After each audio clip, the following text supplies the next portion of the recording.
My name is Eric Rosenwald. I'm a professional video journalist, and today I'm introducing my mobile journalism video equipment rig.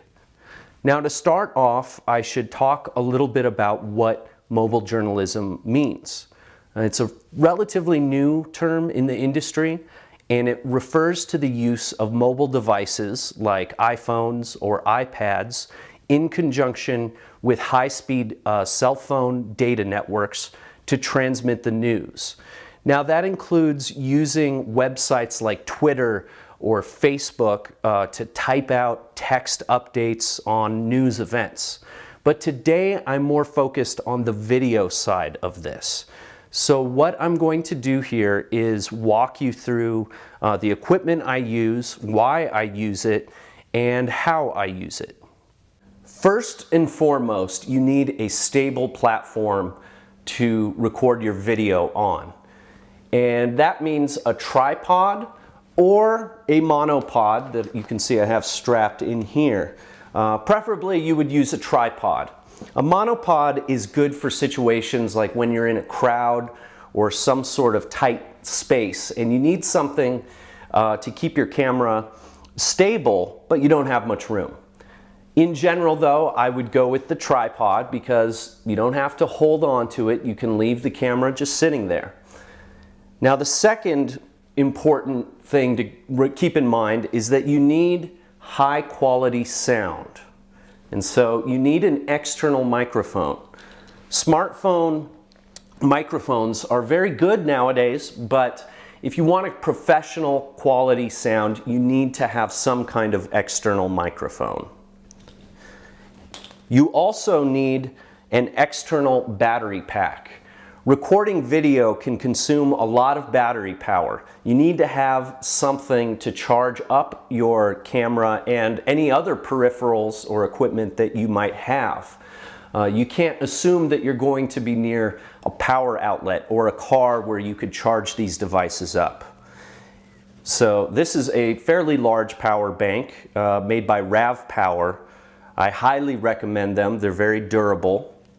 And it can charge an iPhone 8 Plus about 4 times, 4 complete charges. So it's very nice to have this out in the field. I don't have to worry at all about losing power in my phone. Another thing you need related to that is a long cable so that you can potentially put your power bank in a back pocket or somewhere in your backpack, but yet you could still charge up your phone while you're using it. Now, another important tool here is a USB adapter for this mobile hotspot. Now, this particular mobile hotspot is the kind OBD, I believe, that plugs into your car data port. Now, because I want to be able to use this while I'm away from a car, I purchased an adapter that allows you to plug it into some sort of USB device. Now, in this case, this is all about charging it. So it's a normal USB cable here that I can plug into my power bank. It's nice to have the power bank in your pack, and if you need to be charging up the phone, use the long cable. It allows you to keep it as hands-free as possible. Now, another important issue is that if you have a microphone, if you have some of this other equipment, maybe a light, you're going to need to mount it onto something. It needs to be near the camera, in this case, the iPhone. It needs to be near it. So you need some sort of mount. In this case, it's a fairly simple one. I'm not using any kind of electronic stabilizers or gimbals or anything like that. This is a very rugged system. I'll go over more details on this, but it's made by Shoulder Pod, which is an incredible company. They make a variety of products. This particular one is called the X1 Pro Rig.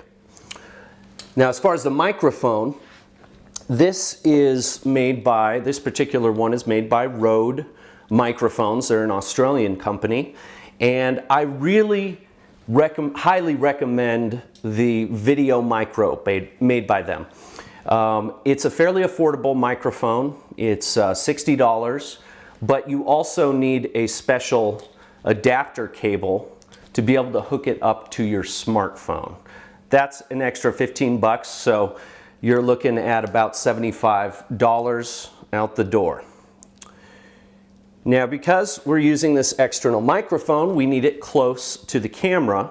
So I have hot shoe connectors on this mount here made by ShoulderPod, and it allows me to connect, in this case, a microphone in any of these three locations, right here up top,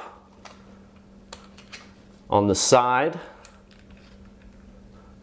and potentially here on the bottom. So let's see. So I have a variety of options to attach the microphone to the mount here. I'm going to set it up right here on top, keep it out of the way, and I have a clamp here for the phone. Slide that in here. This is part of the ShoulderPod X1 mount system.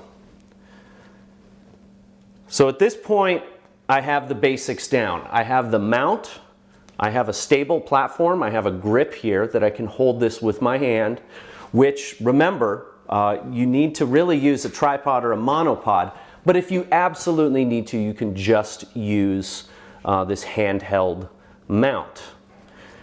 Now, if I'm going to attach it to a tripod, I need some way to do that. In this case, I have a special quick release connector system that I use that allows me to slide this in here, lock it in, use it with this tripod.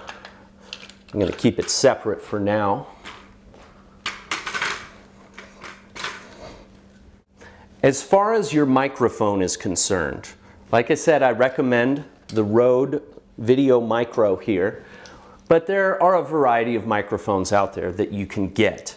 A few basic things you need to have in your microphone are a windscreen, first of all.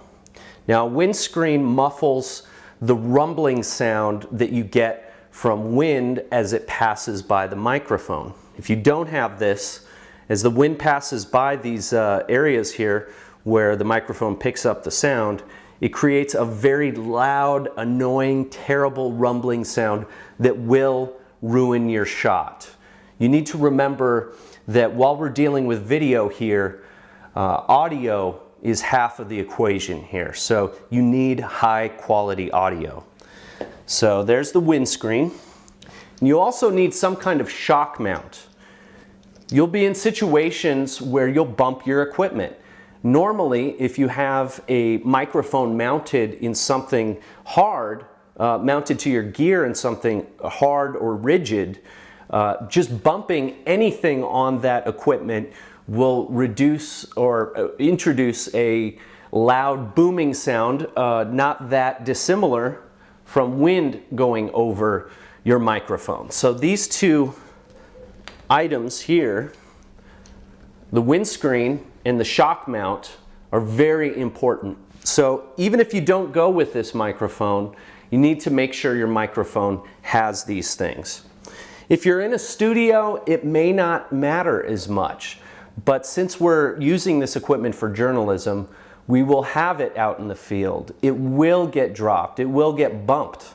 That's another reason why I love the Video Micro, is that you can drop it. I've dropped it many times. I won't do that here. I'm on some concrete. But you can have the windscreen on this thing here, and it's more durable. If you drop it, it's bound to fall on this soft, pillowy, cushiony part here. So those are two things you absolutely need: a windscreen and a shock mount.